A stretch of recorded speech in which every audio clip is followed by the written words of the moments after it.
चलिए हम लोग चैप्टर 1.4 का क्वेश्चन सॉल्व कर रहे थे, जिसमें cost category and cost centre के बारे में आपको पढ़ाया जा रहा था। कॉस्ट कैटेगरी कॉस्ट सेंटर के बारे में मैंने बताया था कि दो तरीके के होते हैं, एक होता है सिंपल और दूसरा होता है क्या, प्री डिफाइन। सिंपल का क्वेश्चन आप लोग पिछले पार्ट में पढ़ चुके हैं, यानी एग्जाम्पल नंबर 4 तक हम लोग कंप्लीट कर चुके हैं। अब हम बात करेंगे एग्जाम्पल नंबर 5 से। एग्जाम्पल नंबर 5 में देखिए आपका क्वेश्चन क्या है। On 1/5/2016 company paid the staff salary ₹55,000 depend on the percentage given in below mentioned table. Pass the entry in such a way so that we can able to view the salary details of each employee, और उसका check number भी दिया हुआ है। Question आपका ये कह रहा है कि कंपनी ने अपने स्टाफ को सैलरी दी है 55,000 रुपये को, और उसका जो है टेबल नीचे दिया हुआ है परसेंटेज में दिया है कि नहीं, कि सोमेंदु दास को कितना मिलेगा 32%, और आदर्श चटर्जी को 38% और प्रीतेश सिंह को 30%। तो सबको ये अलग अलग परसेंटेज में सैलरी दे रही है, लेकिन टोटल अमाउंट कितना दे रही है 55,000। और क्वेश्चन ये कह रहा है कि आप एक ऐसी एंट्री पास करिए जिसमें ये पता चल सके कि किसको कितना कितना सैलरी दिया गया है। तो टोटल खर्चा हमारा किस पे हो रहा है, सैलरी पे। अलग अलग किस पे खर्चे हो रहे हैं, स्टाफ पे। तो आपका ये जो सैलरी होगा वो क्या हो जाएगा, कॉस्ट कैटेगरी हो जाएगा, और आपका ये जो स्टाफ है ये क्या हो जाएंगे, कॉस्ट सेंटर हो जाएंगे। लेकिन इस बार इसमें वैल्यू नहीं दिया हुआ है, ये परसेंटेज दिया हुआ है। तो परसेंटेज वाले में क्या, ये कौन सा केस होता है, प्री डिफाइन का। कौन सा केस हो जाएगा, और प्री डिफाइन में कितने स्टेप होते हैं, 6 स्टेप होते हैं।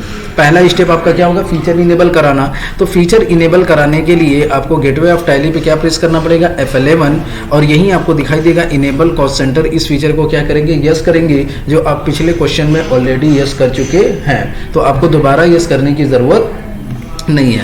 दूसरा आपका स्टेप जो होता है वो क्या होता है, कैटेगरी बनाना। कैटेगरी बनाने के लिए हम लोग किस ऑप्शन में जाएंगे, क्रिएट में, और फिर क्या करेंगे, कॉस्ट कैटेगरी। दिखाई दे रहा है, अगर कॉस्ट कैटेगरी यहाँ पे शो नहीं कर रहा है तो आपको यहाँ पे शो मोर करना पड़ेगा, तो ये शो करने लगेगा।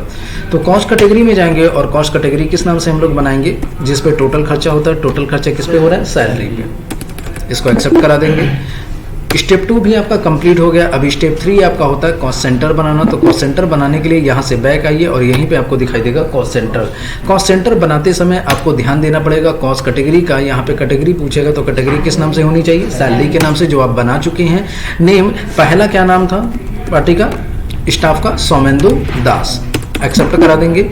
दूसरा क्या था, आदर्श चटर्जी, आदर्श चटर्जी, और तीसरे का नाम था प्रीतेश सिंह। तो यहाँ पे हम फिल करेंगे क्या, प्रीतेश सिंह। 1 बाय 1 हम क्या करेंगे, कॉस्ट सेंटर बना करके यहाँ पे एक्सेप्ट करा देंगे। फिर उसके बाद आपका नेक्स्ट क्वेश्चन होगा। नेक्स्ट क्वेश्चन क्या है जरा देखते हैं। हाँ, नेक्स्ट स्टेप यानी 3rd स्टेप कंप्लीट हो गया। 4th स्टेप आपका क्या होगा, तो आपका लेजर बनाना होगा। 4th स्टेप क्या होगा, लेजर बनाने के लिए आप लेजर में जाएंगे, और किस नाम से लेजर बनेगा, तो जिस नाम से कैटेगरी बनती है उसी नाम से आपका लेजर भी बनता है। तो लेजर किस नाम से बनेगा, सैलरी के नाम से। सैलरी आपके लिए एक्सपेंस है, तो इसका अंडर जाएगा इनडायरेक्ट एक्सपेंस। तो यहाँ पे प्रेस करेंगे क्या, इनडायरेक्ट एक्सपेंस। कॉस्ट सेंटर इस पे एप्लीकेबल होगा, तो एप्लीकेबल करेंगे और एक्सेप्ट करा देंगे। जब ये आपका कंप्लीट हो जाएगा तो 5th स्टेप आपका होता है बाउचर एंट्री करना, लेकिन ये सिंपल के केस में होता है। और ये आपका कौन सा केस है, प्री डिफाइन का है। तो प्री डिफाइन में 5th स्टेप होगा कॉस्ट सेंटर क्लासेस बनाना। क्या बनाना, कॉस्ट सेंटर क्लासेस। यहाँ पे आपको दिखेगा नहीं, तो उसके लिए आपको शो मोर करना पड़ेगा। क्या करना पड़ेगा, जब शो मोर करेंगे तो यहीं आपको दिखाई देगा कॉस्ट सेंटर क्लासेस, दिखाई दिया। कॉस्ट सेंटर क्लासेस पे जब इंटरफेस करेंगे तो यहाँ पे पूछेगा क्लास नेम। क्लास नेम किस नाम से होगा, जिस नाम से कैटेगरी होगी।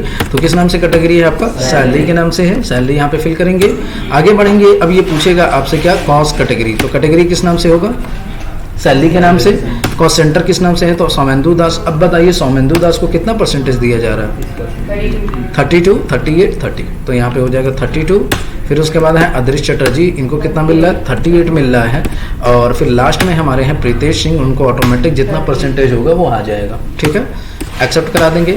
ये आपके 5 स्टेप कंप्लीट हो जाएंगे। अब उसके बाद आपको क्या करना है, बाउचर एंट्री करना है। क्या करना है, तो आप पेमेंट कर रहे हैं सैलरी का, तो एंट्री किस बाउचर में होगी, पेमेंट में होगी। पेमेंट की शॉर्टकट की F5। सबसे पहला काम आपका होगा डेट चेंज करना। डेट चेंज करने की शॉर्टकट की F2।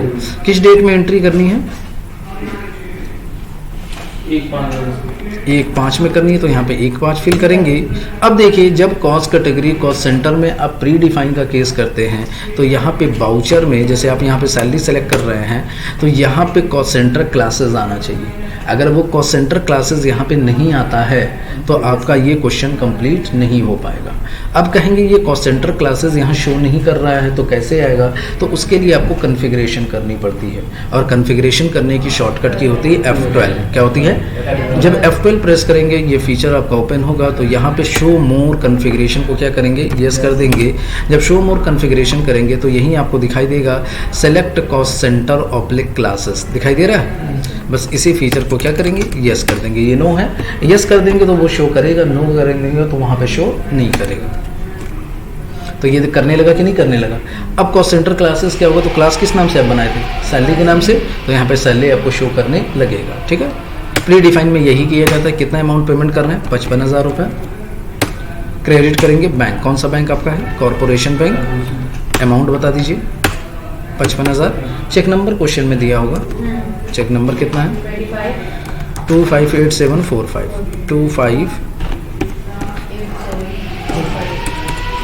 अच्छा, ये आपका क्वेश्चन कंप्लीट होगा, समझ गया। चलिए, अब पता कैसे चलेगा किसको कितना कितना दिया गया है, तो आप डे बुक में जाइए और अपनी एंट्री ओपन करके देख सकते हैं, जो आपने अभी एक्सेप्ट कराई है उसको देख सकते हैं कि किसमें कितना हुआ है। या तो अगर एंट्री आपने इमीडिएट एक्सेप्ट कराई है, तुरंत एक्सेप्ट कराई है, तो उसके लिए एक पेजअप का बटन होता है। अगर वो पेजअप का बटन आप प्रेस करेंगे कीबोर्ड में तो वो आपका आ जाएगा। तो देखिए आ गया कि नहीं आ गया।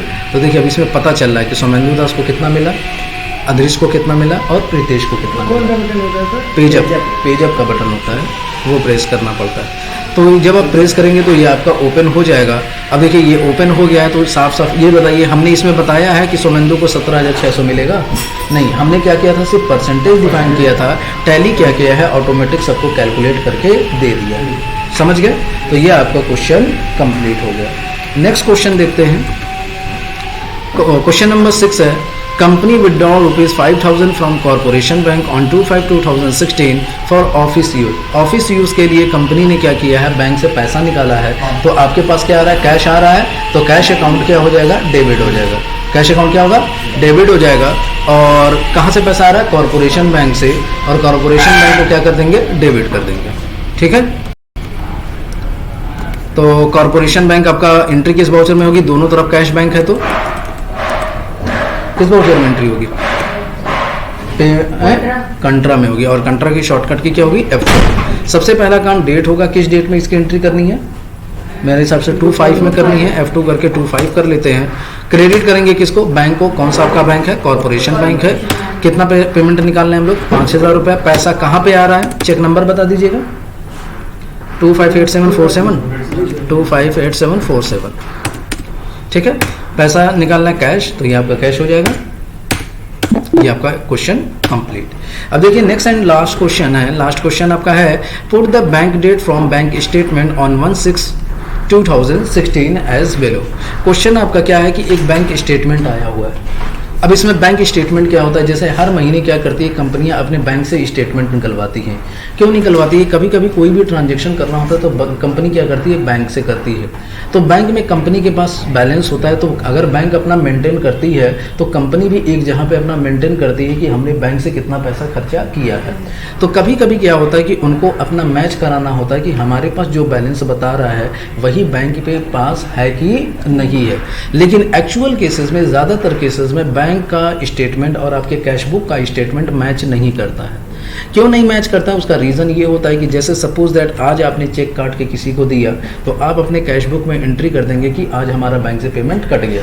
लेकिन वो चेक ले जा करके कभी कभी वहाँ से निकालते नहीं है। ज़रूरी नहीं कि आज दिए हैं तो आज ही जा करके पैसा निकाल लिए हो। कभी कभी क्या होता है, वो 4 दिन बाद करेंगे, 5 दिन बाद करेंगे, या महीने बात करेंगे। तो क्योंकि 90 दिन का डेट होता है ना आपके चेक का 90 दिन का होता है कि 90 दिन के आप अंदर उसको क्या कर सकते हैं, विड्रॉ कर सकते हैं। तो अब देखिए उस केस में क्या होता है, तो मंथ तो चेंज हो जाएगी, नहीं हो जाएगी अगर दूसरे मंथ निकालेंगे, लेकिन आपका बैलेंस कुछ और दिखाएगा, बैंक का बैलेंस कुछ और दिखाएगा। उसी वजह से हम लोग क्या करते हैं, बैंक का स्टेटमेंट निकालते हैं, और स्टेटमेंट निकालने के बाद फिर हम बैंक के बैलेंस से और अपने बैलेंस से क्या करेंगे, मैच करेंगे। तो ये जो मैच कराना होता है इसी को हम लोग बोलते हैं बैंक रिकॉन्सिलिएशन। क्या बोलते हैं इसको, बैंक रिकॉन्सिलिएशन करने के लिए आपको क्या करना पड़ेगा, तो सबसे पहले ये देखना पड़ेगा ये कॉरपोरेशन बैंक का है और इसमें जो डेट में ट्रांजैक्शन हुआ है, जिस डेट में आपका ट्रांजैक्शन अलग डेट में हुआ होगा और आपके बैंक का ट्रांजैक्शन में अलग डेट हुआ होगा, तो आपको बस करना क्या है कि जो बैंक का डेट में ट्रांजैक्शन हुआ है वही डेट आपको अपने टैली में क्या करना है, फीड कर देना है। उसको करने के लिए आपको क्या करना पड़ेगा, यहाँ से बैक आइए गेटवे ऑफ टैली पे और यहीं आपको दिखाई देगा बैंकिंग, दिखाई दे रहा है। जब बैंकिंग में आप जाएंगे तो यहीं पे आपको दिखाई देगा बैंक रिकॉन्सिलिएशन, दिखाई दिया। जब बैंक रिकॉन्सिलिएशन में जाएंगे ये विंडो को लेके तो ये आपसे पूछेगा कि किस बैंक का आपको रिकॉन्सिलिएशन करना है। जैसे कंपनी के कई सारे बैंक ओपन होते हैं तो आपको किसका करना है, कॉर्पोरेशन बैंक का। कॉर्पोरेशन बैंक में आप जाएंगे, ये विंडो को लेके अब आपको करना नहीं है कुछ, यहाँ पे चेक नंबर से मैच कराना है और बैंक स्टेटमेंट में ये डेट डाल देना है। तो अब आप देखेंगे 14/58/74 इस देखिए बैंक स्टेटमेंट में दिया हुआ है कि नहीं दिया हुआ है।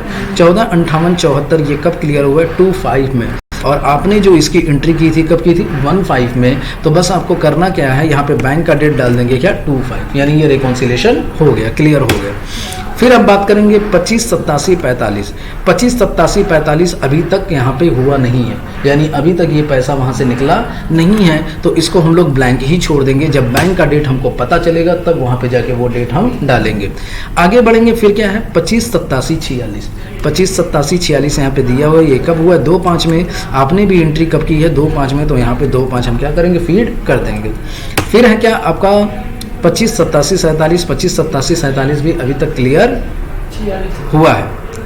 कैश विड्रॉ हुआ है ना 5,000, यही है ना, कैश विड्रॉ वाला ही ना है ये 5,000, तो इसका भी कब है, 2/5 में, तो 2/5 यहाँ पे क्लियर कर देंगे। अब इसको एक्सेप्ट करा देंगे। तो अब बैंक रिकॉन्सिलिएशन ओपन करेंगे तो जिसमें आपने बैंक का डेट डाल दिया होगा ना वो वहां से एंट्री हट जाएगी, हट गई कि नहीं हट गई, यानी वो आपने चेक कर लिया। अब बस एक ही बचा है, सब जितना भी आपने एक्सेप्ट कराया होगा सब हट जाएगा। जो क्लियर अभी तक नहीं हुआ होगा वही यहाँ पे रहेगा। तो सैलरी वाला भी तो क्लियर हुआ नहीं है। अब देखिए इसमें क्या क्या क्वेश्चन है, बैंक चार्ज कितना कटा है, 135 रुपया। जो भी ट्रांजेक्शन में बैंक ने क्या किया, 135 रुपये काट लिया, तो 135 के हिसाब से आपका बैंक बैलेंस कम हुआ ना, कम हुआ कि नहीं हुआ। लेकिन क्या आपने कैश बुक में अपने दिखाया, नहीं दिखाया। तो बैंक का स्टेटमेंट जब आया है तब आपको पता चला है कि बैंक चार्ज हुआ है, तो इसके लिए आपको एंट्री पास करनी पड़ेगी। क्या करनी पड़ेगी, अब देखिए बैंक चार्ज आपके लिए क्या है, एक्सपेंस है, तो बैंक चार्ज अकाउंट डेबिट हो जाएगा। और किस कहाँ से पैसा कटा है, बैंक से कटा है, तो टू कॉर्पोरेशन बैंक। तो एंट्री किस वाउचर में होगी, पेमेंट में। किस वाउचर में होगी, पेमेंट की शॉर्टकट की होगी क्या, F5 वाउचर में जाइए और F5 प्रेस करिए। ठीक है, सबसे पहला काम आपका क्या होगा, डेट, किस डेट में एंट्री करनी है, 31/5, तो यहाँ पे 31/5 डेट डालेंगे। डेबिट करेंगे बैंक चार्ज को, तो यहाँ पे Alt C करेंगे और बैंक चार्ज के नाम से एक लेजर बनाएंगे। बैंक चार्ज का जो अंडर जाएगा वो क्या जाएगा, अंडर इनडायरेक्ट एक्सपेंसेस।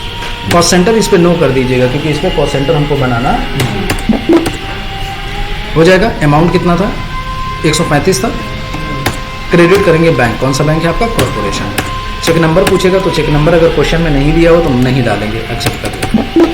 ये आपका क्वेश्चन कंप्लीट। तो ये आपका पूरा क्वेश्चन चैप्टर 1.4 का कंप्लीट हो गया। कंप्लीट होने के बाद एक बार बैलेंस शीट आप अपना चेक कर लीजिएगा। जब बैलेंस शीट चेक करेंगे तो आपका टोटल बैलेंस आना चाहिए 1,30,735।